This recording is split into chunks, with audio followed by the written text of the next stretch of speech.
Hello friends, welcome back to my YouTube channel Magadh Prakashan. उम्मीद करते हैं कि आप सभी को मेरा वीडियो पसंद आ रहा है। अगर आप सभी को मेरा वीडियो पसंद आ रहा है तो आप मेरे यूट्यूब चैनल को लाइक शेयर और सब्सक्राइब जरूर कीजिए। जैसा कि मैं अपने हर वीडियो में आप लोगों को बताई हूँ कि मैं हर दिन एक मॉडल सेट के 150 प्रश्नों का व्याख्या करूँगी। तो आज की इस वीडियो में मैं बात करूँगी मॉडल सेट 21 के 150 प्रश्नों के बारे में। तो आज का जो हमारा पहला प्रश्न है वो है, पंजाब का तीज यानी तीया त्यौहार किस ऋतु के शुरुआत में मनाया जाता है? तो ये मनाया जाता है वर्षा ऋतु, यानी कि पंजाब का तीज तिया त्यौहार वर्षा ऋतु की शुरुआत में मनाया जाता है और यह पंजाब क्षेत्र में महिलाओं द्वारा किए जाने वाला एक नृत्य उत्सव है। और एक इन्फॉर्मेशन है जो मैं आप लोगों को बताना चाहती हूँ कि 5 फरवरी से किरण प्रकाशन बिहार एसएससी का वैल्यू पेपर 2 प्रैक्टिस सेट का विश्लेषण रोजाना 4 बजे मगध प्रकाशन यूट्यूब चैनल पर करवाया जा रहा है। तो जिन्होंने अभी तक मेरे यूट्यूब चैनल को सब्सक्राइब नहीं किया वो जल्दी से यूट्यूब चैनल को सब्सक्राइब करें और इस वीडियो को ज़रूर देखें। इससे आप लोग को और आगे की जो है जानकारियाँ मिलती रहेंगी। अगला प्रश्न हमारा है, निम्नलिखित में से किस भारतीय राज्य में बार नामापारा वन्यजीव अभ्यारण्य स्थित है? तो स्थित है छत्तीसगढ़ में। बार नामापारा वन्यजीव अभ्यारण्य छत्तीसगढ़ के बलौदाबाजार जिले में स्थित है, जो कि 245 वर्ग किलोमीटर के क्षेत्रफल में फैला हुआ है। और इस अभ्यारण्य में 4 सींग वाले हिरन, बाघ, तेंदुए, जंगली भैंस, हाइना, शाही, चिंकारा इस तरह के देखने को मिलते हैं। और यहाँ पक्षी प्रेमियों के लिए भी काफ़ी कुछ देखने को है। निम्न में से कौन सा भारत के सबसे ऊंचाई पर स्थित पर्वतीय स्थल है? तो वो है लेह। यानी मैं आपको बता दूं कि भारत का सबसे ऊंचाई पर स्थित पर्वतीय स्थल लेह है और लेह भारत में लद्दाख केंद्र शासित प्रदेश की राजधानी है। और यह लेह जिले का मुख्यालय पूरे लद्दाख प्रदेश का सबसे बड़ा शहर है और इसकी ऊंचाई समुद्र तल से 3524 मीटर और 11,562 फुट है। किस ओलंपिक खेल में कर्णम मल्लेश्वरी ओलंपिक पदक जीतने वाली भारत की पहली महिला बनी थी? तो वो बनी थी सिडनी ओलंपिक खेल 2000। ठीक है, यानी सिडनी ओलंपिक खेल 2000 में कर्णम मल्लेश्वरी भारोत्तोलक ओलंपिक पदक जीतने वाली भारत की पहली महिला बनी और कुल 240 किलोमीटर वर्ग में उन्होंने स्नेच श्रेणी में 110 किलोग्राम और क्लीन एंड जर्क में 130 किलोग्राम भार उठाते हुए एक कांस्य पदक जीती थी। पेना नामक पारंपरिक वाद्य यंत्र निम्नलिखित में से किस राज्य से संबंधित है? तो ये संबंधित है मणिपुर। यानी पेना नामक पारंपरिक वाद्य यंत्र मणिपुर से संबंधित है और यह मैतेई समूह के लोगों के सबसे पुराना संगीत वाद्य यंत्र भी है। और यह लोगों के संगीत में एक एकल समूह या मणिपुर नृत्य के साथ साथ लाई हरोबा उत्सवों में बजाया जाता है और एक नारियल के खोल से जुड़ा होता है जो कि गुंजयमान यंत्र होता है और इससे आधा काट दिया जाता है। निम्नलिखित में से किस नदी का उद्गम स्थल राकस झील है? तो उसका उद्गम नदी का राकस झील जो है वो है सतलुज। ठीक है, सतलुज। यानी मैं आपको बता दूं कि राकसताल झील, ठीक है, राकसताल झील तिब्बत से सतलज नदी निकलती है जो कि मानसरोवर और कैलाश पर्वत के पास उसके पश्चिम में स्थित है। और सतलज नदी राकसताल के उत्तरी छोर पर की शुरुआती में है। किस राजवंश ने कनौज यानी कि कानेकुब्ज को अपनी राजधानी बनाया? तो वो बनाए थे प्रतिहार राजवंश। यानी कि प्रतिहार राजवंश ने कनौज यानी कि कन्याकुब्ज को अपनी राजधानी बनाया था। और प्रतिहार राजवंश उसकी उत्पत्ति भारत के राजवंश इतिहासकारों के बीच बहस का विषय है। और इस राजवंश में शासकों ने अपने काबिलों के लिए स्वयं पदनाम प्रतिहार का उपयोग किया, लेकिन उनके पड़ोसी राज्यों द्वारा गुर्जर के रूप में वर्णित किया गया। ए फाइनल बैलेंस नामक पुस्तक के लेखक कौन है? तो इस पुस्तक के लेखक हैं रोहिटन मिस्त्री। ठीक है, रोहिटन मिस्त्री। यानी कि रोहिटन मिस्त्री कनाडा के एक अंग्रेजी ऐतिहासिक उपन्यासकार हैं और यह फाइनल बैलेंस रोहिटन मिस्त्री द्वारा दूसरा उपन्यास है जिसे इस पुस्तक को 1995 में जो है वो प्रकाशित किया गया था। उस नदी प्रणाली का पहचान कीजिए जिसे आप दिहांग नदी में पाएंगे। तो जिसे हम दिहांग नदी में पाएंगे वह है ब्रह्मपुत्र। यानी दिहांग नदी ब्रह्मपुत्र नदी प्रणाली के अंतर्गत पाई जाती है और ब्रह्मपुत्र नदी मानसरोवर झील के पास कैलाश श्रेणी के चेमायुंगडुंग ग्लेशियर के सियांग या दिहांग के नाम से भी निकलती है। निम्न में से कौन cross connection the big scurs adventure पुस्तक के लेखक हैं? तो इस पुस्तक के लेखक है जुगल हंसराज। ठीक है, जुगल हंसराज। यानी कि मैं आपको बता दूं कि Jugal Hansraj cross connection the big scurs adventure पुस्तक के लेखक है और यह 2017 में रूपा प्रकाशन के तहत प्रकाशित हुआ था और यह किताब जानवरों के जीवन के इर्द गिर्द घूमती है। और जुगल हंसराज का एक हिंदी फिल्म अभिनेता, लेखक और मुंबई में स्थित एक राष्ट्रीय पुरस्कार विजेता फिल्म निर्देशक है। निम्न में से स्वतंत्रता आंदोलन में भाग लेने वाले पश्चिम बंगाल के क्रांतिकारी की पहचान करें। तो क्रांतिकारी की पहचान वो है खुदीराम बोस। यानी मैं आपको बता दूं कि स्वतंत्रता आंदोलन के भाग लेने वाले पश्चिम बंगाल के खुदीराम बोस थे और खुदीराम बोस का जन्म 3 दिसंबर, ठीक है, 3 दिसंबर 1889 में को पश्चिम बंगाल के मिदानापुर जिले में बहुवनी नामक गांव में काश्यप परिवार में हुआ था और उनकी माता का नाम था लक्ष्मी प्रिया देवी। बालक खुदीराम के मन में देश की आजाद कराने की एक ऐसी लगन थी कि 9वीं कक्षा के बाद ही पढ़ाई छोड़ दी और स्वदेशी आंदोलन में कूद पड़े थे। स्वतंत्र भारत की क्रिकेट टीम के प्रथम टेस्ट क्रिकेट कप्तान कौन थे? तो प्रथम वो थे लाला अमरनाथ। यानी कि स्वतंत्र भारत की टीम के प्रथम टेस्ट क्रिकेट कप्तान लाला अमरनाथ थे और ये श्रृंखला 1947 जो है 1947 से 1948 में खेली गई और ऑस्ट्रेलिया के कप्तान डॉन ब्रैडमैन थे और बीसीसीआई द्वारा संचालित भारतीय क्रिकेट टीम अंतर्राष्ट्रीय क्रिकेट परिषद आईसीसी के पूर्ण सदस्य। निम्नलिखित में से किस पर अवसर लागत यानी अपॉर्चुनिटी कॉस्ट नहीं लगती है? तो वो कॉस्ट नहीं लगती है सूरज की रोशनी। यानी सूरज की रोशनी पर अवसर लागत यानी कि अपॉर्चुनिटी कॉस्ट जो है नहीं लगती, जबकि इसके अन्य विकल्पों पर लगती है। अभिनव भारत से कौन संबंधित थे? तो इससे संबंधित थे बीडी सावरकर। यानी कि बीडी सावरकर अभिनव भारत नामक क्रांतिकारी संगठन से संबंधित है और इस क्रांतिकारी संगठन की स्थापना बीडी सावरकर ने 1904 ईस्वी में जो है 1904 ईस्वी में की थी। किसके प्रयत्नों के से बिहार प्रांतीय कांग्रेस का दूसरा अधिवेशन हुआ? किसके प्रयत्नों से बिहार जो है प्रांतीय कांग्रेस का दूसरा अधिवेशन हुआ? तो ये हुआ श्री दीपनारायण सिंह। यानी मैं आपको बता दूं कि श्री दीपनारायण सिंह के प्रयत्नों से बिहार प्रांतीय कांग्रेस का दूसरा अधिवेशन हुआ और स्वतंत्र भारत में बिहार राज्य के विधानसभा के प्रथम अध्यक्ष और सक्रिय स्वतंत्रता सेनानी थे। अगला है भारतीय राष्ट्रीय कांग्रेस का 27वां अधिवेशन किस स्थान पर हुआ? तो 27वां अधिवेशन जो है वो बागीपुर में हुआ था। यानी कि भारतीय राष्ट्रीय कांग्रेस का 27वां अधिवेशन पटना के बागीपुर में 1912 ईस्वी में RL मधुकर की अध्यक्षता में हुआ था। राजकुमार शुक्ला किस गांव के निवासी थे? तो राजकुमार शुक्ला जो है मुरली भड़वा के गांव के निवासी थे। यानी कि राजकुमार शुक्ल मुरली भड़हावा नामक गांव के निवासी थे और चंपारण के प्रसिद्ध किसान नेता थे जो गांधी जी को 1917 में चंपारण लाए और किसानों के प्रति नील कोठियों के मालिकों के अत्याचार के विरुद्ध ध्यान केंद्रित कराया। अगला प्रश्न हमारा है लॉर्ड सिन्हा ने 1921 ईस्वी में कहाँ के गवर्नर पद से त्याग पत्र दिया था? तो वो दिए थे बिहार और उड़ीसा। यानी लॉर्ड सत्येंद्र प्रसाद सिन्हा बिहार उड़ीसा के प्रथम भारतीय गवर्नर थे और 1919 ईस्वी में भारत सरकार अधिनियम के अंतर्गत स्थापित बिहार सरकार के गवर्नर के रूप में 29 दिसंबर 1920 को उन्होंने पद ग्रहण किया और उन्होंने 1921 ईस्वी में इस पद को त्यागपत्र दिया। निम्नलिखित में से किस मुस्लिम शासक ने तीर्थ यात्रा कर समाप्त कर दिया था? तो तीर्थ यात्रा कर समाप्त कर दिया था वो थे अकबर। यानी अगस्त 1563 में अकबर के विभिन्न तीर्थ स्थानों पर लगने वाले तीर्थ यात्रा कर की वसूली को बंद करवा दिया।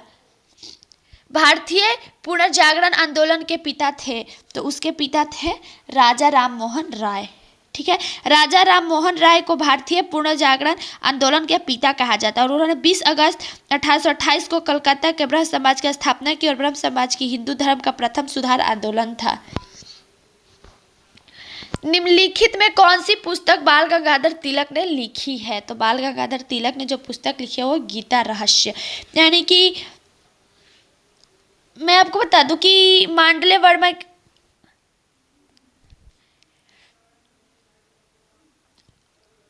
और इसमें जो है गीता रहस्य यानी बाल गंगाधर द्वारा जो लिखी गई पुस्तक थी वो है गीता रहस्य। और इसी तरह से जो है मांडले वर्मा के जेल के कारावास के दौरान बाल गंगाधर तिलक ने अंकार्टिक होम ऑफ द वेदास तथा गीता रहस्य नामक पुस्तक की रचना की थी। और उन्होंने अपने मित्र चिंपलू नकर एवं आगरकर के सहयोग के लिए 1881 ईस्वी में द मराठा केसरी नामक साप्ताहिक पत्रों का भी संपादन किया। महात्मा बुद्ध ने अपना प्रथम धर्म चक्र प्रवर्तन किस स्थान पर किया था? तो वो किए थे सारनाथ। यानी महात्मा बुद्ध ने अपना प्रथम उपदेश धर्म चक्र प्रवर्तन सारनाथ ऋषि पतनम में दिया था। अजात शत्रु के वंश का नाम क्या था? तो अजात शत्रु के वंश का नाम था हर्यक। यानी कि अजात शत्रु 493 ईस्वी पूर्व से 461 ईस्वी पूर्व हर्यक वंश का शासक था और उसे कुनिक भी कहा जाता है क्योंकि वो अपने पिता की हत्या कर मगध राज सिंहासन पर बैठा था। तृतीय बौद्ध सभा किस स्थान पर बुलाई गई थी? तो वो बुलाई गई थी पाटलिपुत्र। यानी कि मैं आपको बता दूं कि तृतीय बौद्ध सभा के स्थान पर जो कि पाटलिपुत्र में बुलाई गई थी और प्रथम बुलाई गई थी राजगिरी, द्वितीय वैशाली, तृतीय पाटलिपुत्र और चौथा जो था चतुर्थ वो कश्मीर यानी कि कुंडलवन में बुलाया गया था। ताकला मकान मरुस्थल किस देश में स्थित है? तो वो स्थित है चीन में। यानी कि ताकला मकान मरुस्थल चीन में 38 डिग्री उत्तरी अक्षांश से 41 डिग्री उत्तरी अक्षांश और 78 डिग्री पूर्वी देशांतर से 88 डिग्री पूर्वी देशांतर के मध्य तारिम बेसिन में स्थित है। और इसके उत्तर में श्यामनास पर्वत और दक्षिण में कुनलुन पर्वत। इसकी औसत ऊंचाई 600 मीटर और यह मरुस्थल लगभग 3,20,000 वर्ग किलोमीटर क्षेत्र में विस्तृत है। हिंद महासागर और लाल सागर को कौन सी जन संधि जोड़ती है? तो वो जोड़ती है बाबा अलमनदेव। ठीक है, बाबा अलमनदेव। यानी कि हिंद महासागर के लाल सागर को बाबा अलमनदेव जल संधि जोड़ती है और इसकी स्थिति यमन और जिब्ती के मध्य है। निम्नलिखित में से कौन सा शहर किसी देश की राजधानी नहीं है? तो किसी देश की राजधानी नहीं है, वो है सिडनी। यानी कि सिडनी शहर ऑस्ट्रेलिया के न्यू साउथ वेल्स प्रांत में स्थित है और ऑस्ट्रेलिया की राजधानी नहीं है। ऑस्ट्रेलिया की राजधानी कैनबरा है और रियायत सऊदी अरब के है तथा वेलिंगटन न्यूजीलैंड की राजधानी है। विश्व में सबसे अधिक कोयला उत्पादन करने वाला देश? तो सबसे अधिक कोयला उत्पादन करने वाला देश चीन। यानी विश्व में सबसे अधिक कोयला उत्पादन करने वाला जो देश है वो है चीन और इसके पश्चात यूएस, भारत, ऑस्ट्रेलिया और रूस की स्थान आता है। और कोयले से संचित भंडार की दृष्टि में यूएस का प्रथम स्थान है और इसके बाद रूस, चीन, ऑस्ट्रेलिया, भारत का स्थान आता है। सागरीय लवणता का मुख्य स्रोत है? तो उसका मुख्य स्रोत है नदियाँ। यानी कि सागरीय जल में मिलने वाला लवणता का मुख्य स्रोत पृथ्वी और महासागरों की उत्पत्ति के समय अधिकांश रूप से जो है लवण उसके जल में घुल गए। उसके पश्चात स्थलीय भागों से प्रवाहित होकर सागरों से गिरने वाली नदियाँ तथा सागरीय लहरों से तटीय भागों के जाने वाला आपर्दन परिणाम स्वरूप लवणों का कुछ न कुछ मात्रा निरंतर महासागरों में मिलती रहती है जिससे उसके जल में लवणता की मात्रा में वृद्धि हो जा रही है। टिस्को संयंत्र किसके नज़दीक स्थित है? तो ये स्थित है टाटानगर। यानी कि टिस्को संयंत्र झारखंड राज्य में टाटानगर के नज़दीक स्थित है और यह निजी क्षेत्र में कार्य करता लौह इस्पात संयंत्र में से इस संयंत्र की स्थापना 1907 ईस्वी में जमशेदजी टाटा के द्वारा की गई थी। राज्य सरकारों का संवैधानिक प्रमुख कौन होता है? तो वो प्रमुख होता है राज्यपाल। यानी कि राज्य सरकारों का संवैधानिक प्रमुख राज्यपाल होता है और राज्य की कार्यपालिका का प्रमुख राज्यपाल होता है जो कि मंत्रिपरिषद की सलाह के अनुसार कार्य करता है। और मैं उम्मीद करती हूँ कि मैं जो भी आप लोगों को बताने की कोशिश कर रही हूँ या जो भी आप लोगों तक पहुँचाने की कोशिश कर रही हूँ वो कोशिश मेरा जो है वो सफल हो रहा है। तो मैं उम्मीद करती हूँ कि आप लोगों को मेरा जो बताया वो समझ में आ रहा है। अगला है भारतीय मुद्रा छापा जाता है। तो भारतीय मुद्रा जो है वो छापा जाता है नासिक प्रिंटिंग प्रेस में, यानी कि भारतीय मुद्रा नासिक में छापा जाता है, जहां एक printing press India security press कहते हैं, और नासिक रोड में स्थित कृषि प्रेस 10, 50, 100, 500 तथा 1000 के रुपए के नोटों को छापते हैं और इसकी पूर्ति करती है। रिजर्व बैंक ऑफ इंडिया इस रुपए की छपाई नहीं होती। भारत में किस तरह की अर्थव्यवस्था है? तो भारत में है मिश्रित अर्थव्यवस्था, यानी कि भारतीय अर्थव्यवस्था मिश्रित अर्थव्यवस्था के नाम से जानी जाती है। और भारतीय अर्थव्यवस्था में सार्वजनिक क्षेत्र के साथ साथ निजी क्षेत्र में सह अस्तित्व का महत्व प्रदान की गई है और इस कारण भारतीय अर्थव्यवस्था को मिश्रित अर्थव्यवस्था की संज्ञा दी गई है। अगला प्रश्न हमारा है,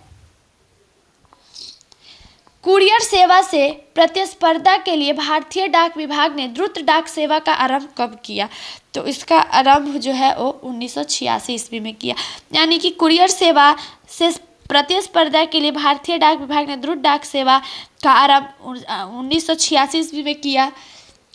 वजीरिस्तान की हिस्सा है, वजीरिस्तान जो है हिस्सा है, तो वो हिस्सा है पाकिस्तान का, ठीक है। वजीरिस्तान उत्तर पश्चिम पाकिस्तान में अफगानिस्तान की सीमा से 11,585 वर्ग किलोमीटर क्षेत्र में फैला पर्वतीय प्रदेश और यह समग्र क्षेत्र पश्तून आबादी वाला क्षेत्र और यहाँ के लोग जो है पश्तो भाषा बोलते हैं।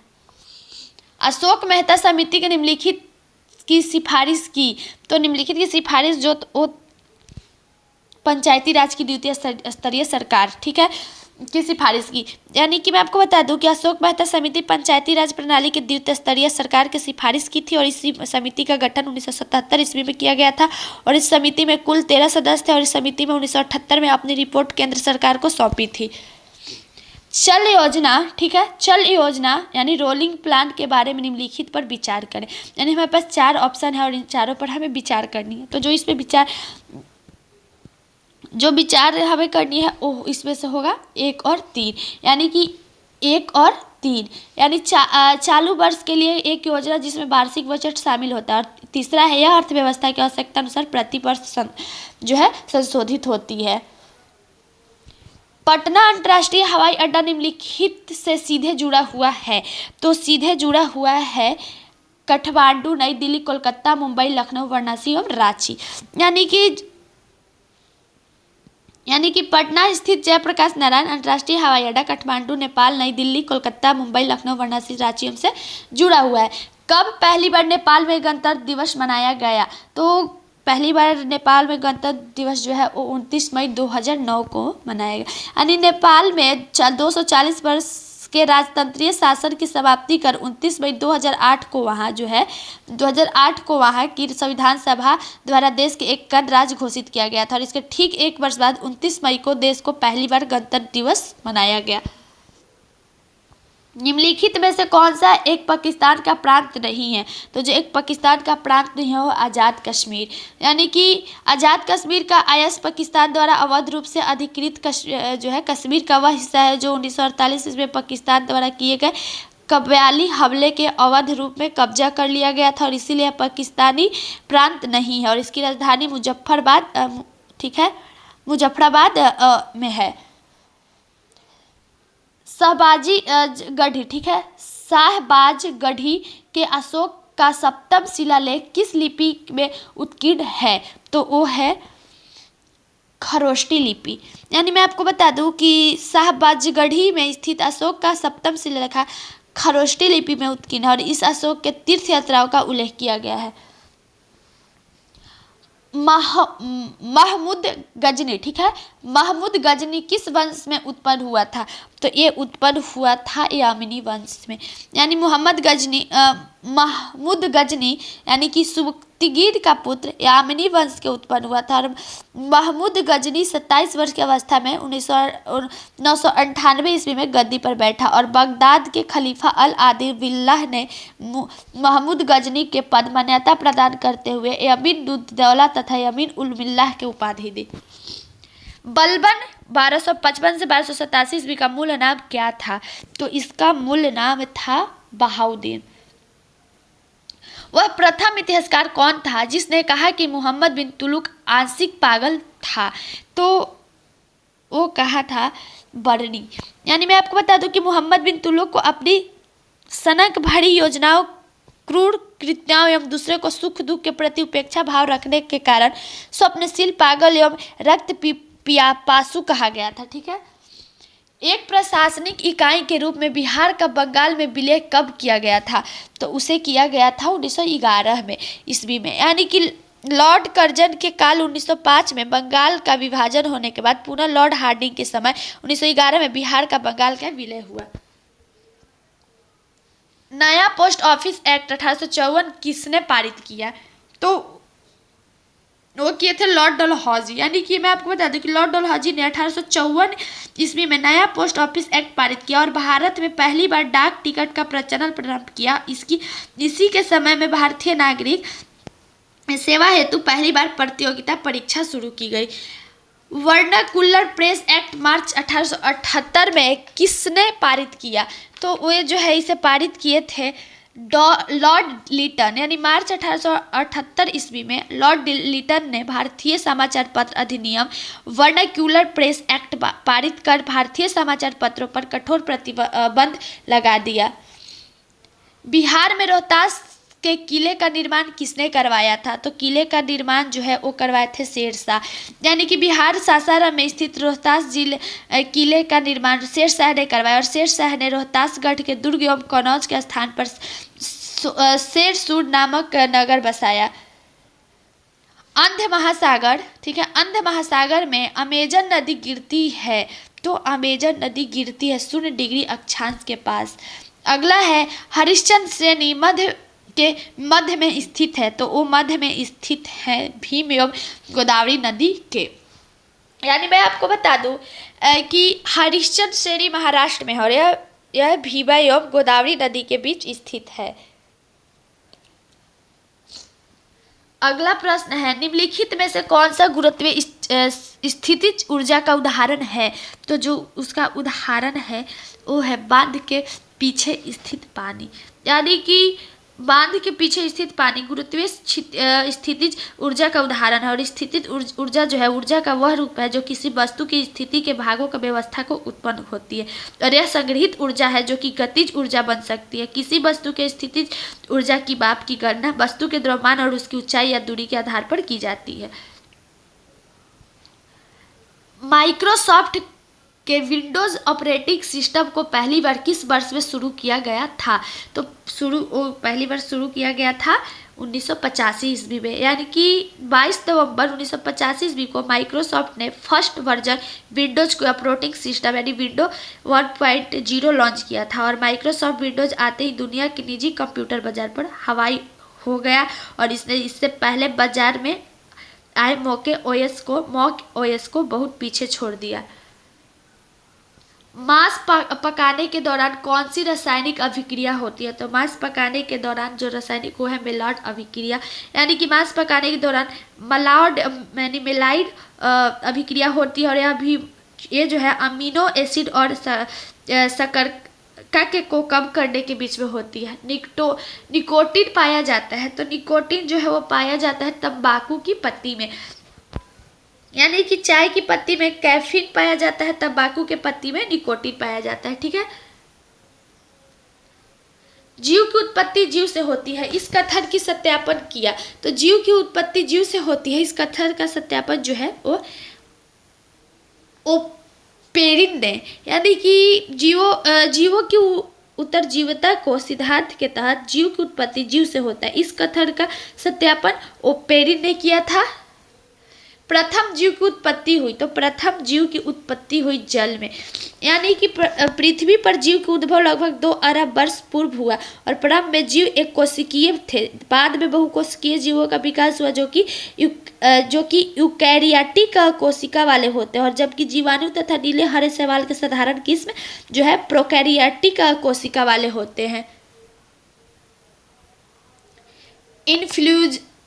इन्फ्लुएंजा यानी AH1N1 को अधिक प्रचलित रूप में जाना जाता है, तो अधिक प्रचलित रूप में जाना जाता है स्वाइन फ्लू, यानी कि स्वाइन इन्फ्लुएंजा जो है जिसे ping influenza, swine flu, Hong flu, ping flu के नाम से भी जाना जाता है और अनेक प्रकार के स्वाइन को जो है वायरसों में किसी वायरस के संक्रमण से होने वाले रोग होते हैं। प्राकृतिक कीटनाशक एजेट्रिक्टिन प्राप्त होता है। ठीक है, एजेट्रिक्टिन प्राप्त होता है तो वो होता है नीम में।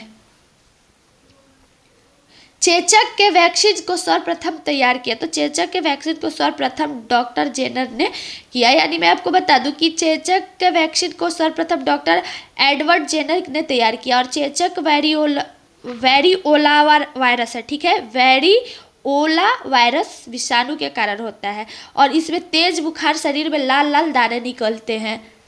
आलू है तो आलू क्या है? आलू है तना, यानी आलू तना का रूपांतरण है और आलू को भंडारण में O2 की कमी के कारण ब्लैक खंड रोग होता है। निम्नलिखित में कौन वायु प्रदूषक नहीं है? तो जो वायु प्रदूषक नहीं है वो है DDT। यानी कि मैं आपको बता दूं कि DDT वायु प्रदूषक नहीं है बल्कि यह भूमि एवं जल के प्रदूषक है। आनुवांशिकता के जन्मदाता है, तो आनुवांशिकता के जन्मदाता है मेंडल। यानी आनुवांशिकता के बारे में सर्वप्रथम जानकारी ऑस्ट्रेलिया निवासी ग्रीगर जोहान मेंडल 1822 से 1884 ईस्वी में दी और इसी कारण उन्हें जो है आनुवांशिकता का पिता कहा जाता है। DNA का मॉडल प्रस्तुत करने में 1962 ईस्वी में नोबेल पुरस्कार मिला, तो नोबेल पुरस्कार मिला बिगरल एवं किंग को। यानी कि मैं आपको बिगरल एवं किंग को 1962 में DNA का मॉडल प्रस्तुत करने के लिए नोबेल पुरस्कार दिया गया और जबकि H.G. खुराना को जीव संश्लेषण के लिए पुरस्कार दिया गया था। तंत्रिका तंतु किसकी रोधी ट्यूब द्वारा परिबद्ध होते हैं? तो वो परिबद्ध होते हैं माइलिन। वायवीय श्वसन के दौरान ग्लूकोज का 1 ग्राम मोल कितना ऊर्जा उत्पन्न करता है? तो एक कितना ऊर्जा जो है वो उत्पन्न करता है? तो वो है 38 ATP। यानी मैं आपको बता दूं कि वायवीय अथवा ऑक्सी श्वसन के दौरान ग्लूकोज का 1 ग्राम मोल 38 ATP ऊर्जा उत्पन्न करता है, जबकि अनॉक्सी का अवायवीय श्वसन को उत्पन्न ऊर्जा की मात्रा 2 ATP होती है। 5 किलोग्राम यूरिया द्वारा मृदा मृदा को नाइट्रोजन का लगभग कितना द्रव्यमान प्रदान किया जाता है? तो उसे किया जाता है 2415 ग्राम। ठीक है, 2415 ग्राम। जब पोटेशियम डाइक्रोमेट विलयन में सल्फर डाइऑक्साइड गैस प्रभावित की जाती है तो विलयन हो जाता है, तो विलयन जो है वो हो जाता है रंगहीन।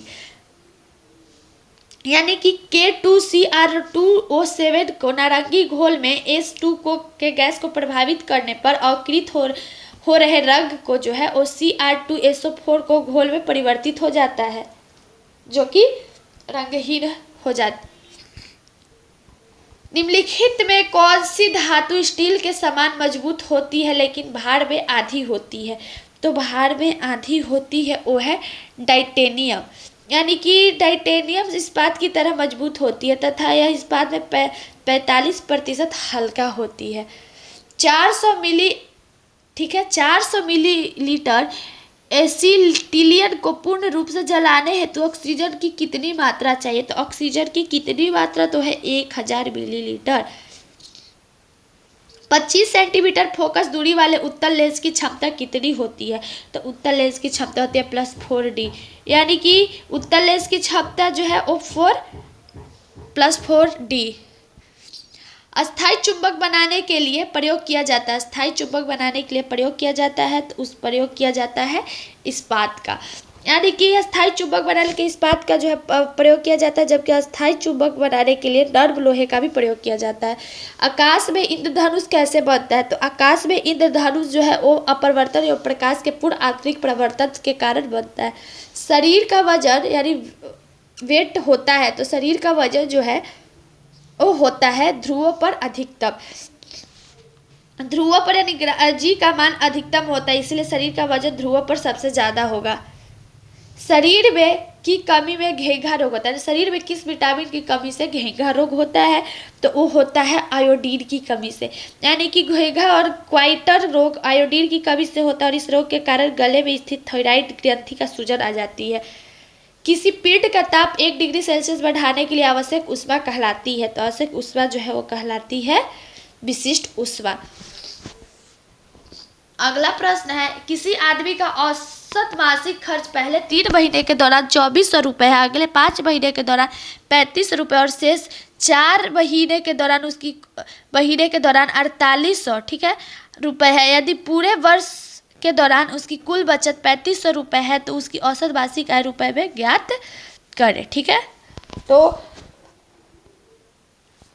आदमी का वार्षिक खर्च का योग, ठीक है, आदमी का वार्षिक खर्च का योग इक्वल टू लिखेंगे। मैं आपको पहले ही बता दूं कि स्पेस ना होने के कारण से मैं कुछ वर्ड्स को जो है बोलती हूँ, तब मैं जो उसको आप लोग नोट कीजिएगा। मैं मेन वर्ड्स को ही लिखती हूँ, क्योंकि स्पेस ना होने की वजह से मैं पूरा नहीं लिख पाती हूँ, तो आप लोग उसको नोट करते जाइएगा, ठीक है। तो आदमी का वार्षिक खर्चों का योग तो क्या लिखेंगे, 3 गुना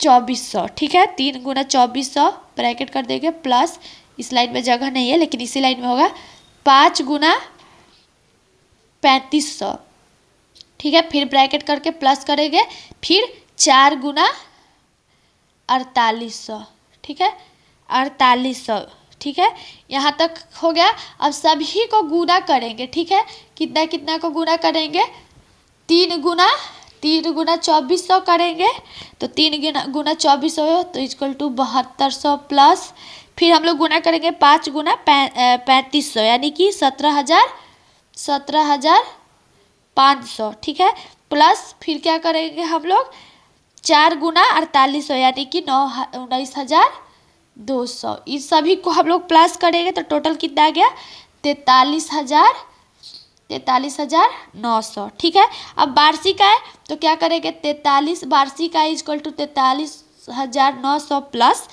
3500, ठीक है, इक्वल टू टोटल कितना हो गया हमारे पास, 47,400, ठीक है, 47,400। यहाँ तक आप लोग समझ गए। अब हम लोग लिखेंगे यहाँ पर टोटल हमारा कितना था, 47,400।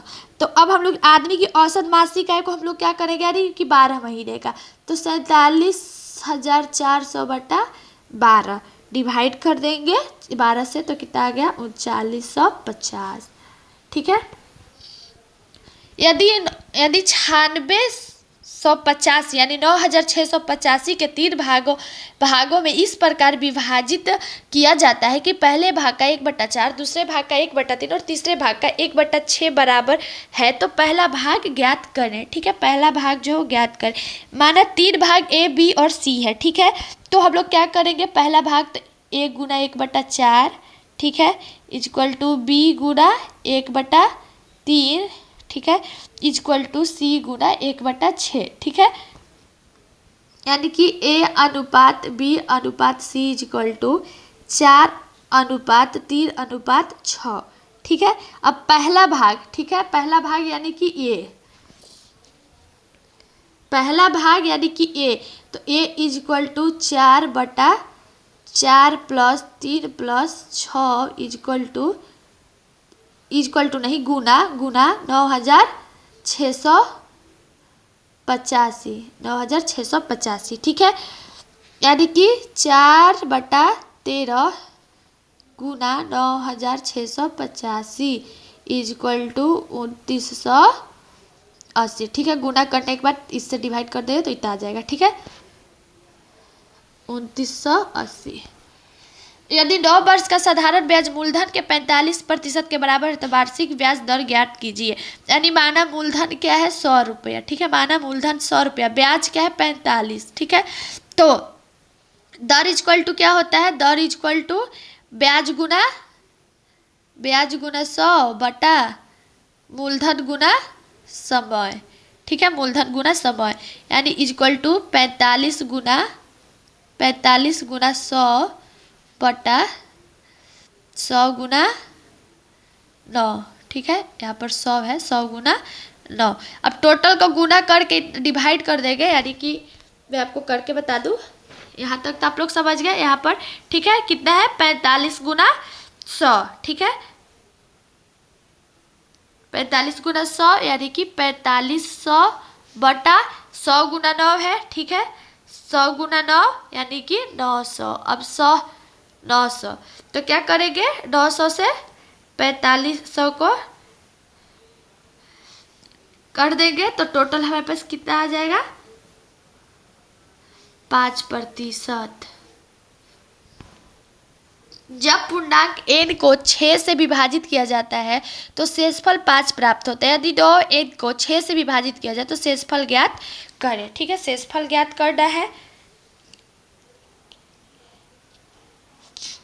तो जब संख्या को किसी से गुना या भागा या वर्ग घन करे तो कहा जाता है कि वह क्रिया शेषफल के साथ रहेगा। ठीक है, यानी कि क्या करेंगे, 5 गुना 9 इक्वल टू 15 45। ठीक है, और 45 भागा 6।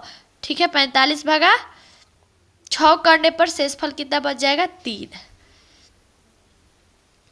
ए किसी कार्य को 7 दिनों में पूरा कर सकता है और बी उसी कार्य को 12 दिनों में पूरा कर सकता है। ए और बी ने साथ मिलकर इस कार्य को 3 दिनों तक किया। सी अकेला शेष कार्य को 9 दिनों में पूरा करता है। इसी पूरे कार्य में पूरा करने में सी कितने दिन लेंगे?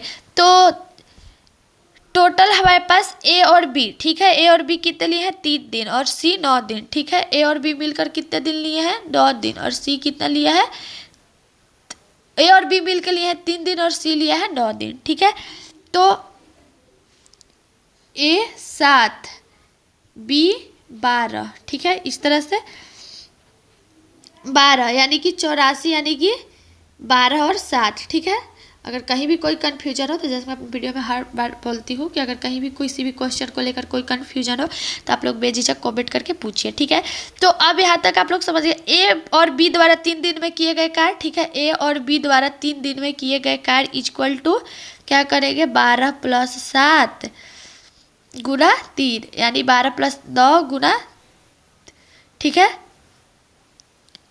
Equal to 57 unit. ठीक है, अब शेष कार्य क्या है, यहाँ तक आप लोग समझ गया। अगर नहीं समझ में तो मैं फिर से एक बार इसको एक्सप्लेन कर दूँ कि ए बी द्वारा 3 दिन में किया गया कार्य, यानी 12 + 7, ठीक है, 12 + 7 गुना 3 इक्वल टू 57 यूनिट। ठीक है, अब शेष कार्य क्या है, शेष कार्य इक्वल टू 84 - 57 इक्वल टू 27। ठीक है, 27। तो सी की क्षमता इक्वल टू क्या करेंगे, 27/9 इक्वल टू 3। ठीक है, यानी कि 3 दिन। यहाँ तक आप लोग समझ गए। अब अकेले सी द्वारा, ठीक है, अकेले सी द्वारा पूरे कार्य को करने में लगा समय, ठीक है, लगा समय तो 84/3, तो 84/3 से डिवाइड करेंगे तो 28 दिन। एक वस्तु को 8,670 रुपये में बेचकर किसी व्यक्ति को 15% हानि होती है। 15% का लाभ कमाने के लिए किस कीमत पर उस वस्तु को रुपए में बेचना चाहिए?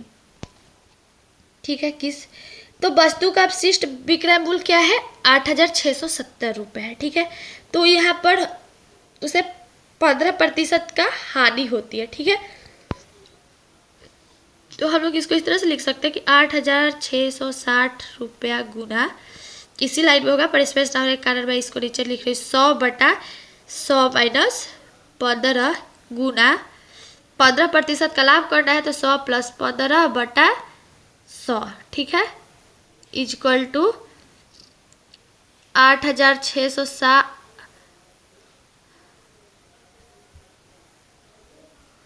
8,670 गुना 115/85। ठीक है, 115/85, यानी कि टोटल गुना करके डिवाइड कर देंगे तो टोटल कितना आ गया, 11,730। किसी संख्या को 3/2 से गुना करने के बजाय गलती से 7/5 से गुना किया जाता है। इस गलती के कारण परिणाम में प्रतिशत परिवर्तन ज्ञात करें। ठीक है, तो अपशिष्ट प्रतिशत परिवर्तन, ठीक है, तो क्या है, 3/2। ठीक है, 3/2 माइनस 7/5/3/2। ठीक है, 3/2 गुना 100। ठीक है, तो इक्वल टू 1/10 गुना 2/3 गुना 100 इक्वल टू 6 गुना 2/3। ठीक है,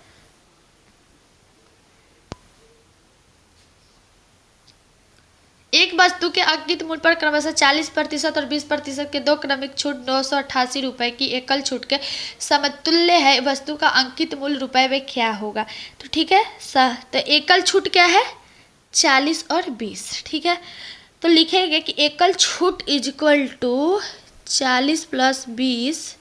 ठीक है, 40 + 20 माइनस 40 × 20/100। ठीक है, यानी कि 60 - 8 इज इक्वल टू 52। ठीक है, 52 यानी 52% का 52% इज इक्वल टू 988। ठीक है, यानी कि 100% का 1900। 100% का 1900। दो व्यक्ति पी और क्यू एक दूसरे से 844 मीटर की दूरी पर हवे। दोनों क्रमशः 12 मीटर सेकेंड और 8 मीटर सेकेंड की चाल के समान दिशा में साइकिल चलाना शुरू करते हैं। कितने समय में पी क्यू के ओवरटेक करेगा? तो बस मैं आपको बता दूं कि पी द्वारा क्यू को ओवरटेक करने में लगा समय, ठीक है, पी द्वारा क्यू को, ठीक है, पी द्वारा क्यू को ओवरटेक करने में लगा समय इज इक्वल टू 844। ठीक है, 844/12 - 8। ठीक है, इज इक्वल टू 844/4। 844/4 को डिवाइड कर देंगे तो 211। ठीक है, 211 यानी कि 3 मिनट 31 सेकेंड। ठीक है, 3 मिनट 31 सेकेंड। 211 मिनट को इतना कर देंगे तो 1/9 भागा 1/9 का 1/9 गुना 1/9 बटा 1/9 प्लस 1/9 का 1/9 का मान क्या होगा? ठीक है, यानी ये हमारा जो है वो प्रश्न है और इसका मान हमें ज्ञात करना है। तो ये रहा हमारा प्रश्न और इसका हम मान किस तरह से ज्ञात करते, तो लिखेंगे इक्वल टू पहले ब्रैकेट 1/9 गुना 9 ब्रैकेट गुना 1/9 बटा 1/9 plus 1/8 is equal to 1/9 plus 1/81। ठीक है, यानी कि इज इक्वल टू 81/10। तो डिवाइड कर देंगे तो 8 गुना 1/10। ठीक है, एक आदमी एक साइकिल को 450 रुपए में बेचने पर 20% की हानि सहन करता है। साइकिल को 20% लाभ पर बेचने पर उसका विक्रय मूल्य चुनिए। ठीक है, तो मैं अभी इसी टाइप के सवाल इसी वीडियो में आप लोगों को बताई हूँ। तो मैं उम्मीद करती हूँ कि आप लोग इसको खुद से सॉल्व कीजिएगा। और जैसा कि मैं हर दिन अपने वीडियो में 3-4 सवाल जो आप लोगों को देती हूँ, और इसलिए देती हूँ कि ऐसा नहीं कि मैं आप लोगों को एक्सप्लेन नहीं करना चाहती हूँ, इसलिए देती हूँ कि मैं ये जानना चाहती हूँ कि आप लोग जो मेरा वीडियो देख रहे हैं उससे आप लोगों को कितना है लाभ हो रहा है, यानी कितना आप लोग समझ रहे हैं और आप लोग समझ के खुद से कितना सॉल्व कर पा रहे हैं। इसलिए मैं जो है वो सवाल देती हूँ। तो आज का जो पहला सवाल है वो है, आप लोग इसको खुद से सॉल्व कीजिए। अगर आप लोग सही सॉल्व करते हैं तो कमेंट करके बताइए, अगर नहीं भी होता है तो भी कमेंट करके बताइए। और जैसा कि मैं बार बार बोलती हूँ कि अगर कहीं भी कोई कन्फ्यूजन हो तो आप लोग बेझिझक पूछिए। अगला प्रश्न हमारा है, एक कलम जितने में खरीदी गई उतनी ही प्रतिशत लाभ लेकर 24 रुपये में बेच दी गई तो कलम का क्रय मूल्य होगा। ठीक है, कलम का क्रय मूल्य यानी माना है कि कलम का क्रय मूल्य क्या है, 1 रुपये है। तो यहाँ पर x इक्वल टू x प्रतिशत का इक्वल टू 24 रुपये। ठीक है, 24 रुपये यानी कि क्या करेंगे x प्लस, ठीक है, x प्लस x गुना x बटा 100 इज इक्वल टू 24 रुपये। ठीक है, 24 रुपये यानी कि x² प्लस 100x माइनस 2400। ठीक है, 2400 इज इक्वल टू 0 है। ठीक है, यहाँ तक आप लोग समझ गए, 0 यानी कि x² प्लस, ठीक है, x² plus 120 x minus 20x minus 2400 equal to 0। ठीक है, यानी कि x bracket x plus 120 bracket minus 20 bracket में x प्लस 120 इक्वल टू 0। ठीक है, इक्वल टू 0 यानी कि x minus 20 bracket x plus 120, ठीक है। यानी कि कितना हो गया, x इजक्वल टू 20, यानी कि क्या करेंगे, x इजक्वल टू 120/20 करेंगे तो 20 आ जाएगा, यानी 20 रुपये। 50% अल्कोहल की मात्रा वाले 9 ग्राम शेविंग लोशन में कितने ग्राम पानी मिलाया जाए कि लोशन का अल्कोहल की मात्रा 30% हो जाए,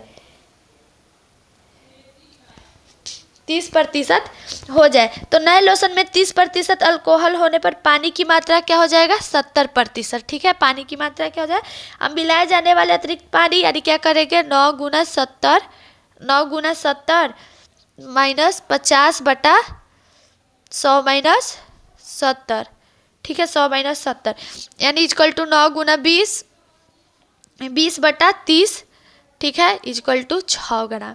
डिवाइड कर देंगे तो इतना आ जाएगा। अंकित मूल्य 22,000 रुपये वाले एक स्कूटर को सीमा ने 5% छूट पर खरीदा। यदि बिक्री कर 8% है तो ज्ञात कीजिए कि स्कूटर खरीदते समय सीमा कितनी राशि देनी पड़ी, ठीक है। तो 5% छूट पर स्कूटर का मूल्य, ठीक है, यानी कि 22,000 माइनस 22,000, ठीक है, का 5% छूट, ठीक है, यानी कि 22,000 माइनस 22,000 गुना 5/100, यानी कि 22,000 माइनस 1100, ठीक है, 1100 इजक्वल टू 20,900, ठीक है, 20,900। यहाँ तक आप लोग समझ गए। अब 8%, ठीक है, यदि बिक्री कर 8%, ठीक है, 8% बिक्री कर देने पर स्कूटर का मूल्य, ठीक है, 8% बिक्री कर मूल्य देने पर स्कूटर का मूल्य तो 20,900, ठीक है, 20,900 प्लस 20,900, ठीक है, 20,900 का 8% यानी इजक्वल टू 20,900 प्लस 20,900 गुना 8/100 equal to 20,900 plus 1672 equal to, दोनों को ऐड कर प्लस कर दिया तो कितना आ गया, 22,572।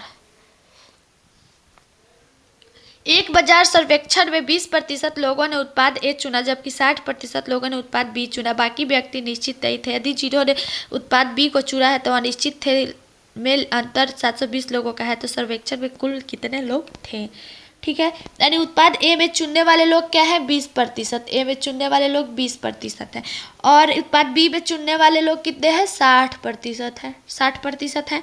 यानी अनिश्चित वाले, तो अनिश्चित वाले को क्या कर देंगे, 100 माइनस 60 प्लस 20 इजक्वल टू 20%, ठीक है। यानी कि बी के चुनने वाले और अनिश्चित वाले, ठीक है, बी चुनने वाले माइनस अनिश्चित चुनने वाले, ठीक है, बी चुनने वाले माइनस अनिश्चित लिखेंगे, बी चुनने वाले माइनस अनिश्चित चुनने वाले, ठीक है, अनिश्चित चुनने वाले, ठीक है, इजक्वल टू 720, ठीक है, 720। तो क्या करेंगे, 60 माइनस 20% इजक्वल टू 720, ठीक है, 720। यानी कि यहाँ तक आप लोग समझ गए।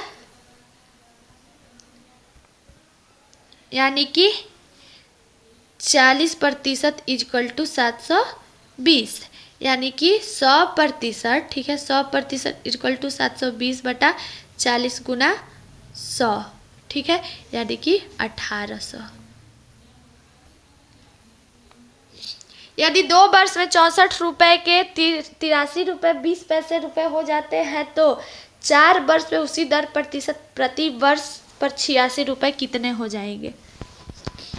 तो मिश्रधन क्या है, मिश्रधन 83.20 रुपये, ठीक है, और मूलधन कितना है, 64 रुपये, ठीक है, मूलधन है 64 रुपये। तो ब्याज इजक्वल टू क्या होता है, ब्याज इजक्वल टू मिश्रधन माइनस मूलधन, ठीक है, इजक्वल टू 64 रुपये, ठीक है।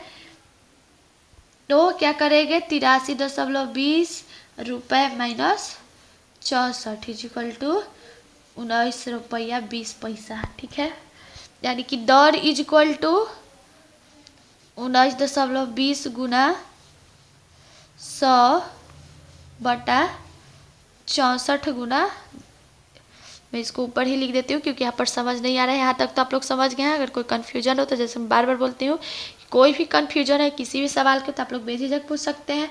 तो दर इज इक्वल टू 19.20 गुना 100/64 गुना 2 इज इक्वल टू 15%। ठीक है, यानी कि 15, अब ब्याज है तो इसको क्या करेंगे, 86 गुना 4 गुना 15/100, यानी टोटल को गुणा करके 100 से डिवाइड करेंगे तो कितना आ गया, 51.60। ठीक है, अब मिश्रधन क्या है, तो मिश्रधन इज इक्वल टू 86 प्लस 51.60, यानी कि टोटल 137.60 रुपया। निम्नलिखित व्यंजक का मान ज्ञात करें। ठीक है, निम्नलिखित व्यंजक का हमें जो है वो मान ज्ञात करना है। तो यहाँ पर जो है हमारा प्रश्न है, ब्रैकेट माइनस 1/343 पावर माइनस 2/3। ठीक है, तो मैं आप लोगों को पहले भी इसका मान निकालने के लिए बताई हूँ, लेकिन ये हमारा प्रश्न है। ठीक है, और इसको इस तरह से हम लोग लिख सकते हैं कि 1 माइनस 1/7। ठीक है, 1/7 के पावर क्यू। ठीक है, माइनस 2/3। ठीक है, यानी इज इक्वल टू माइनस 1/7 के पावर माइनस 2। ठीक है, इज इक्वल टू 7 के पावर 2 इज इक्वल टू 49। यदि 3x is equal to 2k तथा 5y is equal to 8k तो x अनुपात y है। ठीक है, तो 3x is equal to 2k। ठीक है, यानी कि x is equal to 2k/3 क्या हो गया, पहला समीकरण हो गया। ठीक है, अब 5y is equal to 8k, 5y is equal to 8k, यानी कि is equal to y is equal to 8k/5, समीकरण क्या हो गया, 2। ठीक है, यहाँ तक आप लोग समझ गए, यानी x अनुपात y का पूछ रहा है। ठीक है, x अनुपात y is equal to 2k/, यहाँ पर नहीं हो पा रहा है, मैं थोड़ा अच्छे से नहीं चल पा रहा है तो यहाँ पर मैं आपको बता देती हूँ। यहाँ तक तो आप लोग समझ गए हैं। तो यहाँ पर पुनः 5y इज इक्वल टू 8 के, यहाँ तक तो आप लोग समझ गए, यानी x अनुपात y है तो x अनुपात y इज इक्वल टू क्या, 2k/3 गुना 5/8k। ठीक है, is equal to 5/12 is equal to 5:12। 3 व्यक्ति ए, बी तथा सी का औसत भार 84 किलोग्राम है। उस समूह में डी को शामिल होने से औसत भार 80 किलोग्राम हो जाता है। यदि एक अन्य व्यक्ति ई जिसका भार डी के 3 ग्राम ज़्यादा है तो समूह में ए की जगह आ जाता है, तो समूह का औसत भार 69 किलोग्राम है हो जाता है। तो ए का भार क्या है, तो ए का भार क्या है, तो 4 व्यक्ति है, ए बी सी और डी का कुल क्या है, तो ए बी सी डी का क्या करेंगे, 80 गुना 4 इज इक्वल टू 80 गुना 4 320 किलोग्राम। ठीक है, 320 किलोग्राम। अब पुनः 4 ए बी सी डी का, पहले तो 3 ही व्यक्ति है, डी तो बाद में आता है, तो पहले 3 का करेंगे। यहाँ पर मैंने डी को भी जोड़ लिया है, पर यहाँ पर पहले 3 व्यक्ति है, ए बी तथा सी का कुल भार। ठीक है, ए बी तथा सी का कुल भार तो 80 गुना 3 इज इक्वल टू 252 किलोग्राम। ठीक है, 252 किलोग्राम। अब पुनः 4 व्यक्ति जुड़ चुके हैं, यानी ए बी सी डी, यानी क्या करेगा, 80 गुना 4 इज इक्वल टू 320 किलोग्राम। ठीक है, 320 किलोग्राम। अब डी का भार को क्या करेंगे, तो डी के भार is equal to 320 minus 252 is equal to 68 kilogram. ठीक है, यहाँ तक आप लोग समझ गए। अब ई है, ठीक है, ई तो लिखेंगे कि ई का भार, ठीक है, ई का भार तो 68 plus 3 is equal to 71 kilogram. ठीक है, 71 किलोग्राम। अब ए का भार तो क्या करेंगे, a plus b plus c, ठीक है, a plus b plus c plus d plus e कर देंगे। ठीक है, ई का भार minus b plus c plus d plus e का भार। ठीक है, तो यहाँ पर 252, यहाँ पर equal to 252 plus 68 plus 71 minus 79 × 4। ठीक है, 79 × 4। यहाँ तक आप लोग समझ गए। यानी कि 252 प्लस 68 प्लस 71 किए तो 391। ठीक है, माइनस 79 × 4 किए तो 316 इक्वल टू 75 किलोग्राम।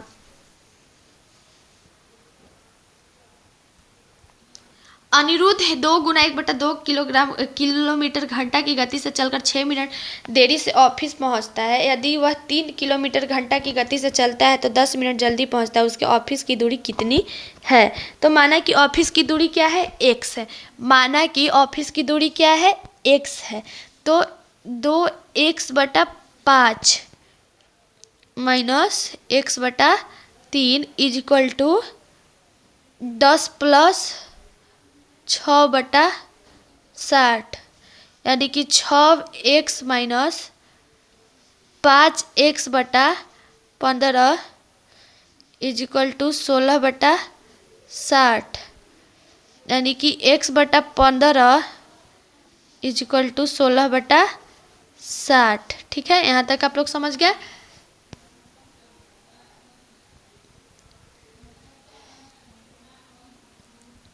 यानी कि x इक्वल टू 16 × 15/60। ठीक है, 60 यानी कि 4 किलोमीटर। 1764 equal to 2 × 2 × 3 × 3 × 7 × 7। तो 1764 का मान क्या है? ठीक है, तो 1764 इतना है। ठीक है, अब 1764 का मान क्या है? तो 1764 इक्वल टू 2 × 3 × 7 इक्वल टू 42। एक परीक्षा में एक विद्यार्थी को किसी संख्या के 3/14 ज्ञात करना था। गलती से उस संख्या का 3/4 ज्ञात कर गया। उसका उत्तर सही उत्तर के 150 अधिक था, तो संख्या बताइए। तो संख्या बताइए यहाँ पर बोल रहा है। तो माना कि संख्या क्या है? x था। माना कि संख्या x था तो क्या करेंगे? 3x/4 minus 3x/14 equal to 150। ठीक है, 150 यानी कि 21x minus 6x/28 equal to 150। ठीक है, इक्वल टू 150। तो यहाँ तक आप लोग समझ गए।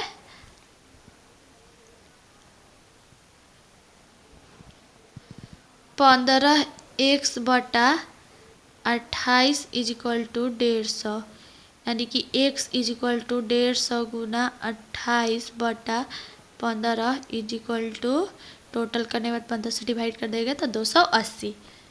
किसी साधारण वार्षिक ब्याज की दर से 2400 रुपये की राशि 4 वर्ष में 3264 हो जाती है। यदि वह ब्याज दर 1% बढ़ा दी जाए तो वह राशि 2400 रुपये उतने ही समय में कितनी हो जाएगी? ठीक है, उतनी ही समय में कितनी हो जाएगी? तो यहाँ पर पहले क्या होता है? ब्याज इक्वल टू, ठीक है, ब्याज इक्वल टू मूलधन गुना समय गुना दर बटा 100। तो यहाँ पर 3264 माइनस 2400 इक्वल टू 2400 गुना 4 गुना दर बटा 100। ठीक है, यहाँ तक आप लोग समझ गए। और स्पेस ना कम होने की वजह से मैं इसे मिटा रही हूँ, लेकिन जो मैथ शॉर्ट छोटा बन रहा है तो उसे मैं छोड़ दूँ, लेकिन जो बड़ा जा रहा है उसे तो मिटाना पड़ रहा है। तो आप लोग इसको समझिएगा। यानी कि 864 इक्वल टू 9600 गुना दर बटा 100, यानी कि दर इक्वल टू 864 गुना 100/9600, ठीक है, यानी कि 9%, ठीक है, 9%। अब नया प्रतिशत तो 9 + 1 = 10%, ठीक है, 10%। अब मिश्र धन, ठीक है, यहाँ ये वाला हो गया।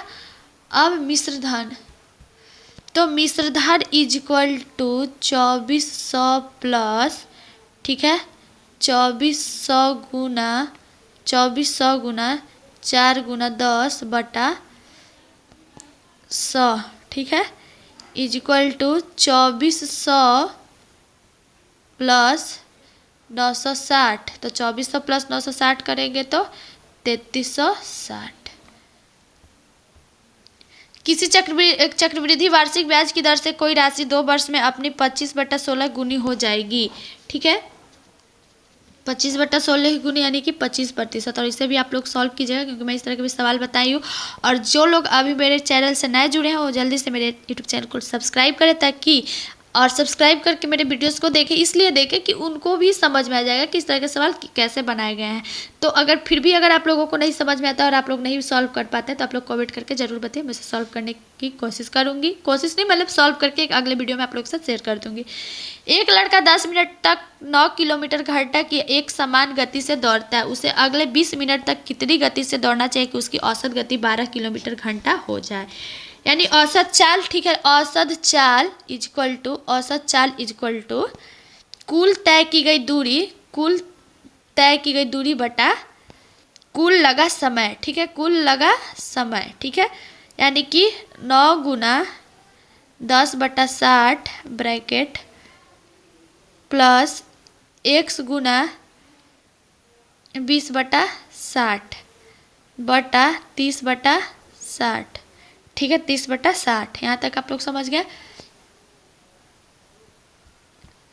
अब यहाँ पर 12 = 3/2, ठीक है, प्लस x/3 बटा 1/2 = 9 + 2x/3, यानी कि x = 27/2 = 13.5 किलोमीटर घंटा। प्रकाश गीता से लंबा है, अमर प्रमोद से लंबा है, लेकिन गीता से छोटा, तो सबसे छोटा कौन है? तो लंबा के अनुसार इनका क्रम, यानी कि प्रकाश गीता से क्या है, प्रकाश गीता से लंबा है, ठीक है, लंबा है। फिर अमर प्रमोद से लंबा है, लेकिन गीता से क्या है, छोटा है। तो सबसे छोटा इसमें कौन है, प्रमोद। यदि इर्थ शब्द को QPMZS के रूप में कोडित किया जाता है तो उसी कोड में हट को कैसे लिखा जाएगा, ठीक है। तो यहाँ पर मैं आपको बता दूं कि EFRTH अर्थ यानी कि QPMZ, उसी प्रकार हट को SQPMZ से कोडित किया जाएगा। यदि राम का भार 32 है तो श्याम का भार 66 है, तो श्वेता का भार क्या होगा? तो जिस प्रकार राम, तो राम पे क्या है, राम, ठीक है, राम। तो R जो है 18वें स्थान पर, प्लस A जो है पहले स्थान पर, प्लस M जो है 13वें स्थान पर, यानी 18 × 19 प्लस 13 = 32, ठीक है, राम। उसी तरह से अब श्याम है, तो श्याम का भी इसी तरह से अल्फ़ाबेट के नंबर का, यानी S जो है SHYAM, ठीक है, एस क्या है, अल्फ़ाबेट, एस जो है अल्फ़ाबेट के 19वें स्थान पर है, प्लस एच जो है 8वें स्थान पर है, प्लस वाई जो है 25वें स्थान पर है, फिर ए जो है पहले स्थान पर है, प्लस 13 पर है एम। तो कितना हो गया, 68 19, ठीक है। तो यहाँ पर टोटल हो गया 66, ठीक है, श्याम को। अब श्वेता है तो इसी तरह से श्वेता को भी जो है वो लिखेंगे, तो वो कितना, श्वेता जो है वो 68। गरीबी और समृद्धि, तो जिस प्रकार गरीबी का उल्टा समृद्धि होता है, उसी प्रकार संत का उल्टा जो है वो कुटिल होता है। तीन घटिया एक साथ 8 बजे बजती है, घंटिया, सॉरी घटिया, घटिया नहीं घंटिया, 3 घंटिया एक साथ 8 बजे बजती थी। तीनों घंटिया क्रमशः 8, 10 एवं 20 मिनट के अंतराल पर बजती है। तो फिर एक साथ कब बजेगी? तो 8, 10, 20 का क्या है, लघुत्तम संख्या निकालेंगे यानी कि 40 मिनट। ठीक है, अब एक साथ तीनों घंटियां बजती है यानी कि 8 बजे प्लस 40 मिनट यानी कि 8:40 बजेगी। ठीक है, अब एक साथ तो 8:40, 8:40 प्लस 40 मिनट। ठीक है, तो कितना हो गया, 9:20। ठीक है, अब 9:20 प्लस 40 मिनट यानी कि 10 बजे। ठीक है, कितने बजे, 10 बजे। निम्नलिखित में बेमेल को छाटिए। ठीक है, बेमेल को हमें छाटना है। तो सभी विकल्प पे क्या है, पाठ्य सामग्री है, लेकिन पुस्तकालय क्या है, इसमें भिन्न है। यदि क्लाउड को कोड भाषा में ENQWF लिखा जाता है तो उसी कोड भाषा में मिनरल को कैसे लिखा जाएगा? ठीक है, तो क्लाउड को जो है ENQWF लिखा गया, यानी जैसे C के 2 अंक के बाद E, L के 2 अंक के बाद N, O के 2 अंक के बाद Q, U के 2 अंक के बाद W और D के 2 अंक के बाद F, यानी अल्फ़ाबेट के नाम। उसी तरह मिनरल को जो है वो लिखेंगे M के 2 अंक के बाद O, इसी तरह से फिर इसको भी लिखेंगे यानी OKPGTCN। ए और बी किसी निश्चित बिंदु से एक दूसरे से विपरीत दिशा में क्रमशः 3 किलोमीटर एवं 5 किलोमीटर की दूरी तय करते हैं। उसके बाद दोनों दाएं मुड़कर 2 किलोमीटर दूरी तक तय करते हैं। पुनः अपनी दाएं ओर मुड़कर 4 किलोमीटर की दूरी तय करते हैं। अब ए और बी के बीच कितनी दूरी है? ठीक है, ए और बीच के कितनी दूरी है, तो उनके बीच अब 4 किलोमीटर की दूरी है। किसी सांकेतिक भाषा में बेटा को GID भी लिखा जाता है, उसी सांकेतिक भाषा में सुप को कैसे लिखा जाएगा? ठीक है, सुप को तो बेटा का जैसे बी ए भी अल्फ़ाबेट का, यानी बी के 5 अंक के बाद जो है जी आता है, ई के 4 अंक के बाद आई आता है, ए के 3 अंक के बाद डी आता है, टी के 2 अंक के बाद भी आता है। तो इसी तरह से जो है एस के 5 अंक के बाद एक्स आता है। ठीक है, एस के 5 अंक के बाद क्या आता है, एक्स आता है। ठीक है, उसी तरह से ओ के 4 अंक के बाद जो है एस आता है, ओ के 4 अंक के बाद। ठीक है, मैं फिर से इसको बता दूं कि एस के 5 अंक के बाद जो है, एस के 5 अंक के बाद एक्स आता है। ठीक है, उसी तरह से ओ के 4 अंक के बाद जो है, ओ के 4 अंक के बाद जो है वो एस आता है। ठीक है, एस आता है। फिर यू के ठीक 3 अंक के बाद जो है एक्स आता है, यू भी एक्स। ठीक है, उसी तरह से पी के 2 अंक के बाद जो है वो आर आता है, यानी कि एक्स एस एक्स आर। ठीक है, नीचे के श्रृंखला में प्रश्नवाचक चिन्ह है, क्या स्थान पर क्या आएगा? 3, 6, 18, 72, 360 है। ठीक है, तो 3 गुना 2 6, 6 गुना 3 18, 18 गुना 4 72। ठीक है, 72 गुना 5 360, 360 गुना 6 2160। दी गई श्रृंखला में प्रश्नवाचक चिन्ह के स्थान पर क्या आएगी? 15, 18, 23, 30, 39, 50। ठीक है, यानी कि 15 प्लस 3 18। ठीक है, 18 plus 5 equal to 23, 23 plus 7 equal to 30, 30 plus 9 equal to 39। ठीक है, 39 plus 11 equal to 50, 50 plus 13 equal to 63। निम्नलिखित में से कौन सा एक भिन्न है? ज्यामिति, त्रिकोणमिति, भौतिकी और सांख्यिकी। ठीक है, तो सभी अध्ययन क्या है? गणित है, यानी मैथमेटिक्स के अंतर्गत किया जाता है, जबकि भौतिकी फिजिक्स है। ठीक है, यानी ये विज्ञान के। निम्नलिखित में से बेमेल छाटिए, तो जो इसमें से बेमेल है वो है ए। यदि किसी कूट भाषा में भारती को YSZIGR लिखा जाए तो उसी कूट भाषा में लवली को क्या लिखा जाएगा? तो मैं आपको बता दूं कि सभी क्या प्रत्येक अक्षर वर्णमाला के विपरीत क्रम में कोडित किए गए हैं। तो उसी प्रकार लवली को OLEVOB लिखा गया है। निम्नलिखित में बेमेल ज्ञात कीजिए, यानी 32 और 15 है। ठीक है, यानी कि 5 गुना 2 प्लस 10 2। ठीक है, यानी 15 गुना 2 यानी 15 दूनी 30 प्लस 2 कर देंगे तो 2 तो 32, ठीक है, 2 तो 32। तो फिर 86 और 42 है, ठीक है। उसी तरह से 42 गुना 2 प्लस 2 यानी कि 42 दूनी 84 प्लस 2 इक्वल टू 86, ठीक है। उसी तरह से 56 और 26 है, तो 26 गुना 2 प्लस 2, ठीक है, 26 गुना 2 प्लस 2, ठीक है। तो 26 दूनी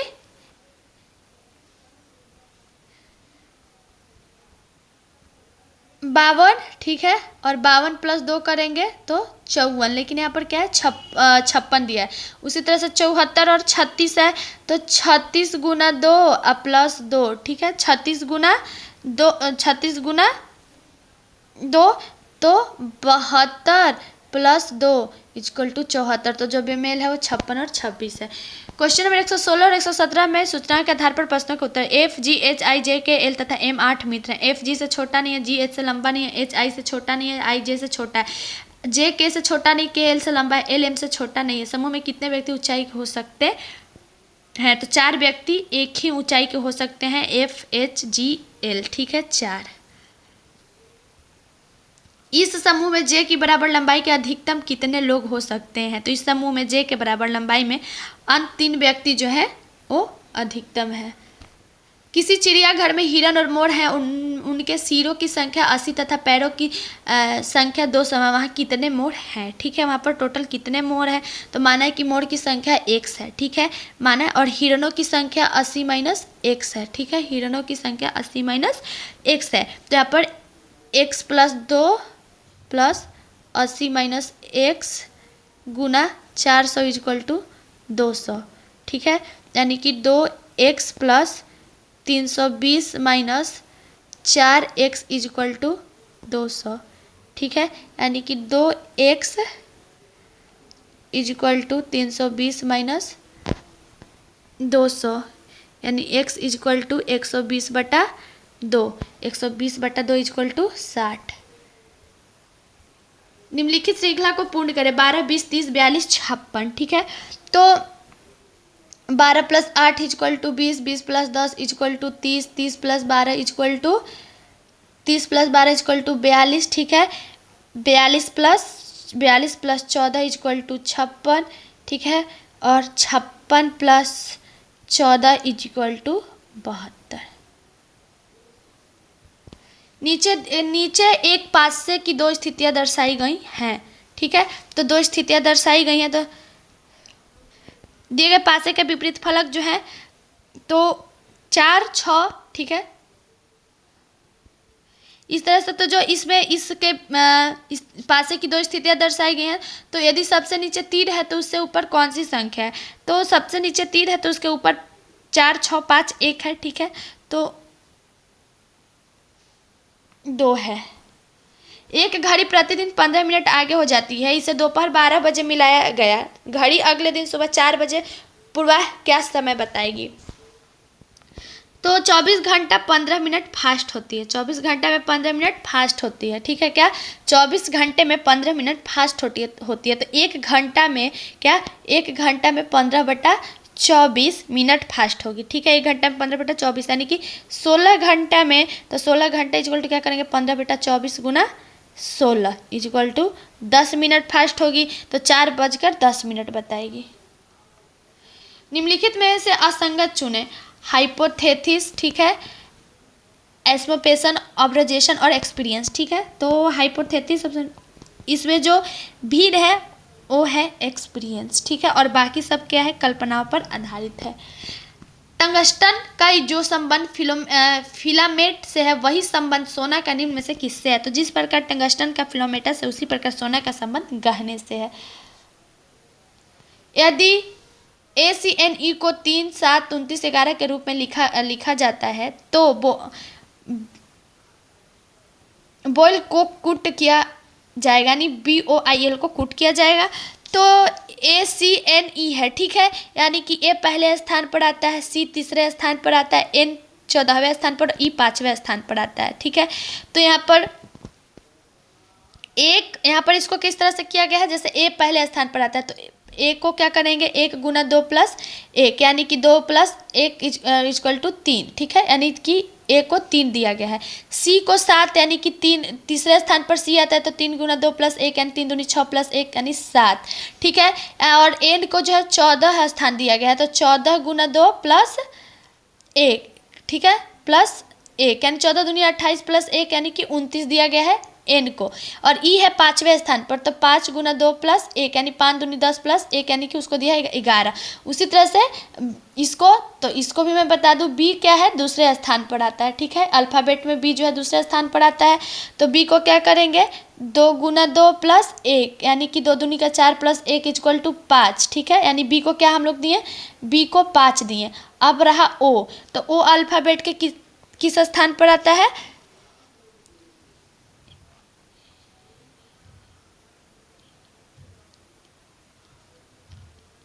16वें स्थान पर आता है, ठीक है, किस स्थान पर आता है, 16वें 15वें स्थान पर आता है, 15वें स्थान पर आता है क्या, ओ, ठीक है। जैसे एन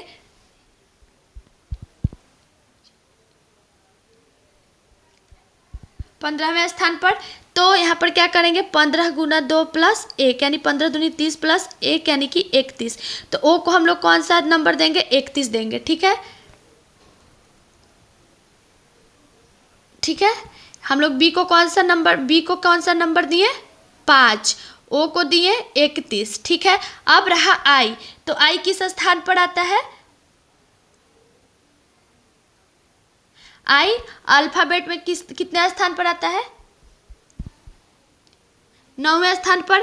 तो 9 × 2 + 1 9 दूनी 18 + 1 यानी कि 19, ठीक है, यानी कि आई को हम लोग क्या दिए, 19 दिए, आई को हम लोग क्या दिए, आई को 19वां स्थान दिया। अब एल जो है वो एल है, ठीक है, तो एल को हम लोग कौन सा स्थान देंगे, अल्फ़ाबेट में एल कितने नंबर पे आता है,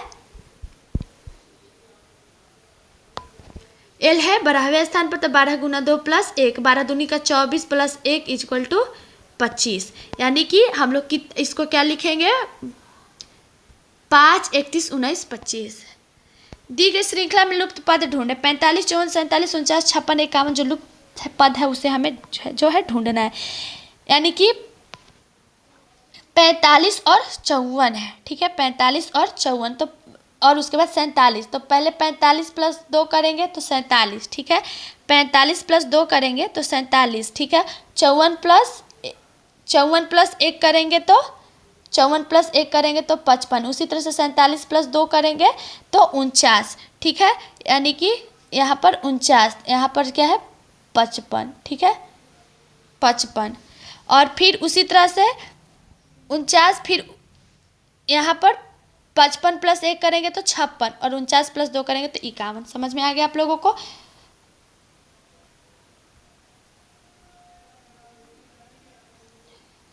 प्रश्नवाचक चिन्ह के स्थान पर उचित अंक भरने, ठीक है, तो उचित अंक हमें भरना है,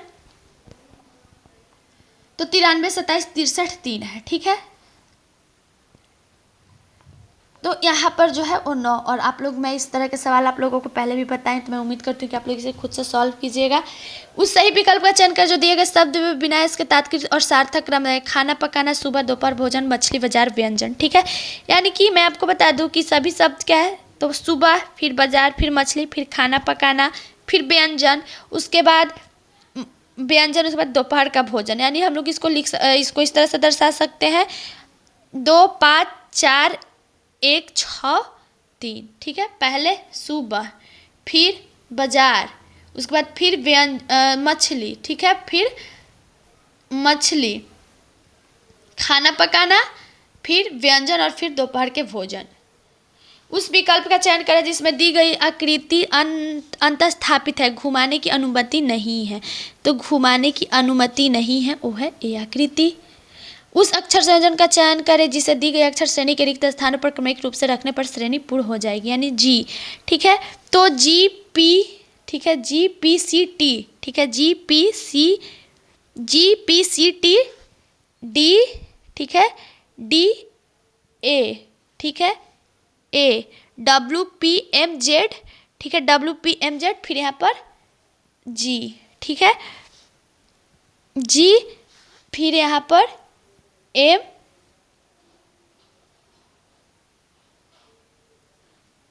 फिर यहाँ पर, यानी इसे हम लोग जो है वो दर्शाएंगे सही क्रम में, तो पी जी जे, ठीक है। यहाँ पर थोड़ा बड़ा बड़ा हो जा रहा है तो उतना समझ में नहीं आ रहा है, तो हम लोग इसको मैं हटा दी और इससे हम लोग दर्शाएंगे PAGMDW, ठीक है। उस विकल्प का चयन करें जिसमें संख्या एक दूसरे से ठीक उसी प्रकार संबंधित है जिस प्रकार दिए गए संख्या युग्म की संख्या एक दूसरे, यानी 10 और 17, ठीक है। 10 और 17 है, यानी कि 3 के स्क्वायर प्लस 1, यानी कि 9 प्लस 1 इक्वल टू 10, ठीक है। उसी तरह से 17 है तो 4 के स्क्वायर प्लस 1, ठीक है। 4 चौका 16 प्लस 1 इक्वल टू 17, ठीक है। इसी तरह से सभी को सॉल्व करना है, तो इसमें हम किसको लेंगे, 26 और 37 को, ठीक है, संबंधित है। निम्नाकृति में कितने त्रिभुज हैं, ठीक है। कितने त्रिभुज हैं, तो यहाँ पर पहले हम इसको ए, कोण बी, ठीक है, कोण सी, कोण डी, कोण ई, कोण एफ, ठीक है, कोण जी और कोण एच, ठीक है। अब कोण के, कोण जे, कोण आई, ठीक है। अब इसे हम लोग सही में दर्शा देंगे, जैसे मैं आप लोगों को दर्शाने के लिए बताएं कि कोनों को हम लोग किस तरह से दर्शाते हैं। तो टोटल इसमें कितने त्रिभुज हैं, 20 त्रिभुज हैं। इनमें इन निम्न समीकरण को संतुलित करने के लिए इनमें से दो चिन्हों को एक दूसरे से बदलना होगा, यानी 18 - 12/4 + 8 × 2 = 5 है, ठीक है। तो यहाँ पर हम लोग क्या करेंगे, ये हमारा प्रश्न है, ठीक है। इसे हम लोग बदलेंगे तो 18 + 12/4 - 8 × 2 = 5, यानी कि 18 + 3 - 16 = 5, 21 - 16 = 5, यानी कि हम लोग प्लस और माइनस के चिन्ह को, दुर्घटना का जो संबंध असावधानी से है, सफलता का वही संबंध। तो जिस प्रकार दुर्घटना असावधानी के कारण होता है उसी प्रकार सफलता परिश्रम से मिलती है। उस विकल्प का चयन करें जिसमें शब्द एक दूसरे से ठीक उसी प्रकार संबंधित है जिस प्रकार दिए गए शब्द में एक दूसरे से, यानी क्रोध और भावना। तो जिस प्रकार क्रोध का एक प्रकार भावना है, उसी प्रकार खरगोश का जो है स्तनपायी जीव है, खरगोश का स्तनपायी। उस विकल्प का चयन करें जिसमें संख्या एक दूसरे से ठीक उसी प्रकार संबंधित है जिस प्रकार निम्न सेट की संख्या एक दूसरे से संबंधित है, यानी कि 8, 24 और 6, ठीक है। तो 8, 24 और 6 है, तो उसी तरह से इसको जैसे हम लोग क्या करेंगे, 8 × 6 = 48, ठीक है, और 48/2 = 24, ठीक है। तो इसी तरह से सभी ऑप्शन को हम लोग करेंगे, और जो इसमें भी सेट के एक दूसरे से संबंधित है वो है 3, 12, 8। 4 संख्याएं दी गई हैं जिनमें से 3 किसी प्रकार समान और एक असंगत है, संगत संख्या का चयन करें, ठीक है। तो 1332 है, यानी 11 का क्यू हम लोग करेंगे तो 1332 हो जाएगा, ठीक है।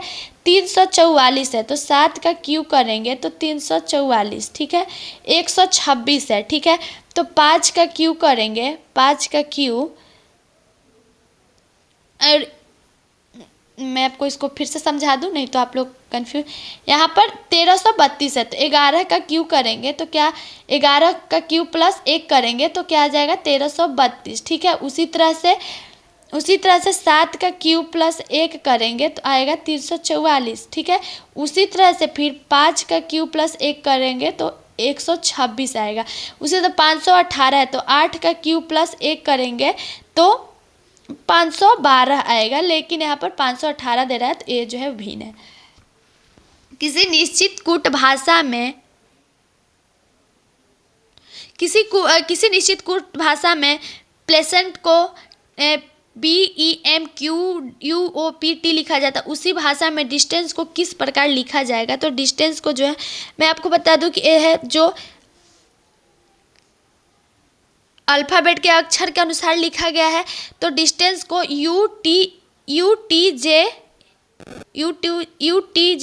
UTJGFDOB लिखेंगे।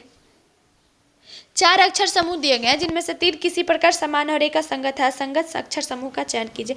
तो जैसा कि मैं इस तरह के सवाल आप लोगों को अपने वीडियो में बताई और ये सारे सवाल एक्सप्लेन करने से नहीं समझ में आएंगे, थोड़े से दिमाग से समझ, क्योंकि रीजनिंग है और रीजनिंग में थोड़ा सा दिमाग, अगर हम लोग दिमाग से किसी भी चीज़ को, किसी भी क्वेश्चन को समझेंगे तो जल्दी समझ में आएगा।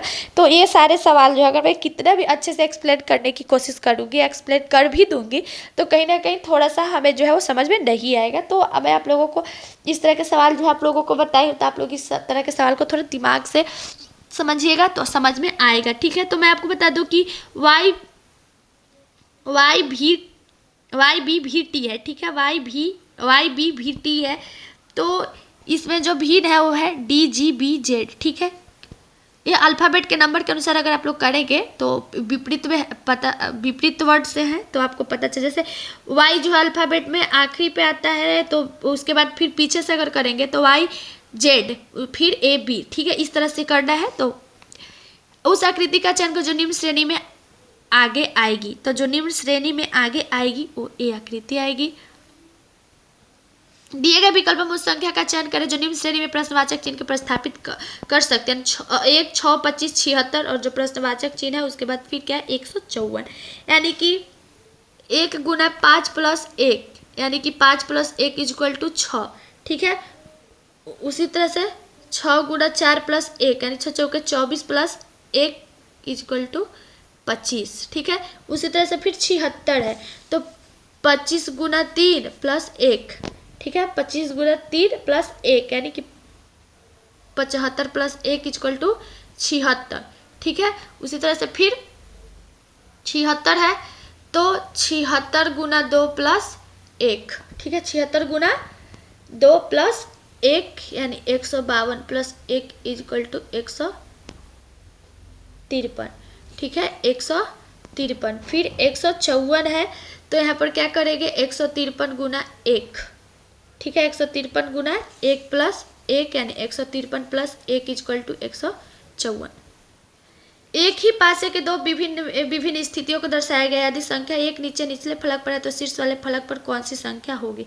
तो मैं आपको बता दूं कि किसी भी दो पासा में जब कोई भी एक सतह कॉमन मिलता है तो कॉमन सतह का रेखा जो है क्लॉकवाइज खींचना है, यानी कि इस सतह में एक विपरीत सतह पर क्या है 5 है।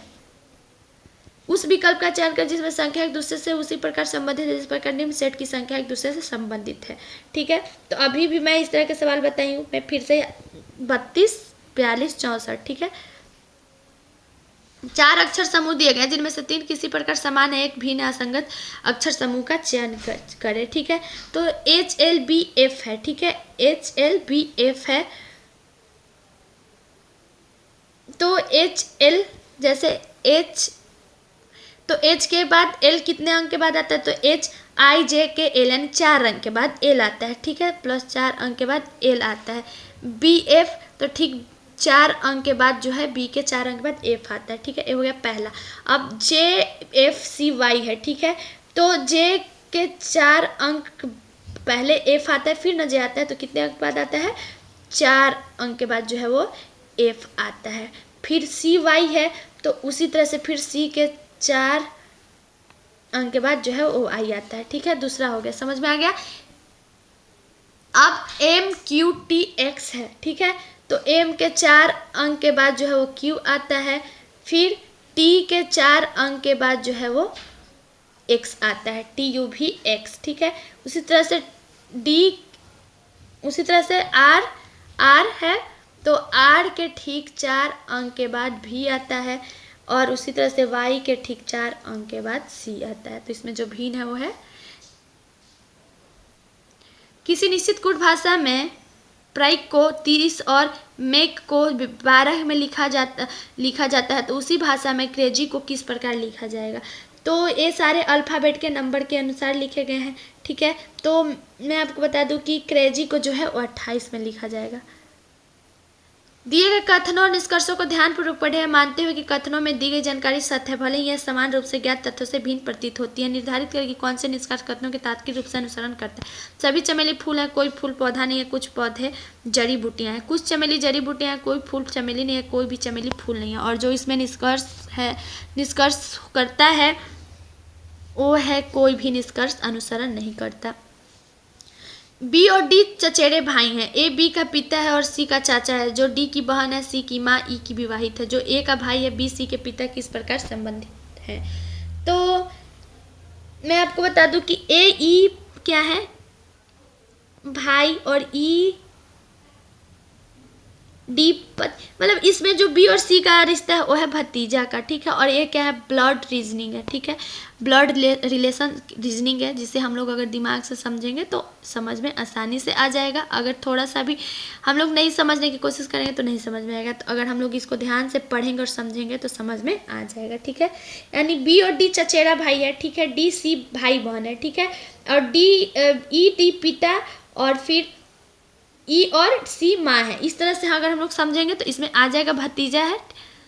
दिए गए आरेख में आकृति व्यक्तियों की श्रेणी में दर्शाता है। विभिन्न खंडों में दी गई संख्या उसी श्रेणी को व्यक्तियों की संख्या को निरूपित करते हैं। कितने नर्तक या जिम्नास्ट हैं, गायक, लेकिन दोनों नहीं हैं। तो दोनों नहीं है, वो है 19। यानी मैं आपको बता दूं कि वैसे नर्तक जो जिम्नास्ट हैं या गायक हैं, लेकिन दोनों नहीं है। तो 3 + 9 + 7 यानी कि 19। किस वृत्ताकार कागज के टुकड़े को मोड़ने के क्रम और मुड़े हुए कागज को काटने का तरीका निम्न चित्रों में दर्शाया गया है। कागज खोलने पर कैसा दिखेगा। तो यह कागज जो है वो खोलने पर इस तरह का दिखेगा। उस विकल्प का चयन करें जो तीसरे अक्षर समूह से ठीक उसी प्रकार समझ जिस प्रकार दूसरा अक्षर समूह पहले अक्षर समूह से संबंधित है, ठीक है। यानी कि PRM भी है, ठीक है। तो PRM भी है, उसके बाद KMHQ है, ठीक है। तो जैसे P के 4 अंक पहले ही K आता है, ठीक है। 4 अंक पहले ही जो है वो K आता है, ठीक। 5 अंक R के ठीक 5 अंक पहले जो है वो M आता है। फिर M के ठीक 5 अंक पहले जो है वो H आता है, और V के ठीक 5 अंक के बाद Q आता है। तो उसी तरह से SQM भी है। तो यहाँ पर 5-5 अंक के बाद जो है तो वो क्या आएगा, NLQH। यदि दर्पण को दी गई आकृति के दाईं ओर रखा जाता है तो आकृति का दर्पण में निर्मित सही प्रतिबिंब चयनित कीजिए। तो सही प्रतिबिंब ये होगा। और वीडियो के आखिर में मैं बोलना चाहती हूँ कि अगर आज के वीडियो में अगर मुझसे किसी शब्द के सही उच्चारण करने में, किसी शब्द को मैं गलत बोल दी हूँ, या कहीं किसी क्वेश्चन को मैं अच्छे से एक्सप्लेन नहीं कर पाई, कोई कुछ गलती हो, तो आप लोगों से मैं दिल से माफ़ी मांगती हूँ। और मैं उम्मीद करती हूँ कि आप लोग मुझे माफ़ कीजिएगा। लेकिन मैं हर दिन कोशिश करती हूँ कि आप लोगों के लिए एक अच्छा सा वीडियो लेकर के आऊँ जिसमें कहीं भी कोई कन्फ्यूजन या कोई गलती ना हो। लेकिन फिर भी अगर मुझसे कहीं कोई गलती हो जाती है तो उसके लिए मैं आप लोगों से दिल से माफ़ी मांगती हूँ। और उम्मीद करती हूँ कि आप लोगों को मेरा वीडियो पसंद आ रहा है। अगर आप लोगों को मेरा वीडियो पसंद आया तो आप मेरे यूट्यूब चैनल को लाइक और सब्सक्राइब जरूर कीजिएगा, और कमेंट जरूर करके बताइए कि आप लोगों को मेरा पढ़ाई हुआ कैसा लग रहा है। Thank you so much.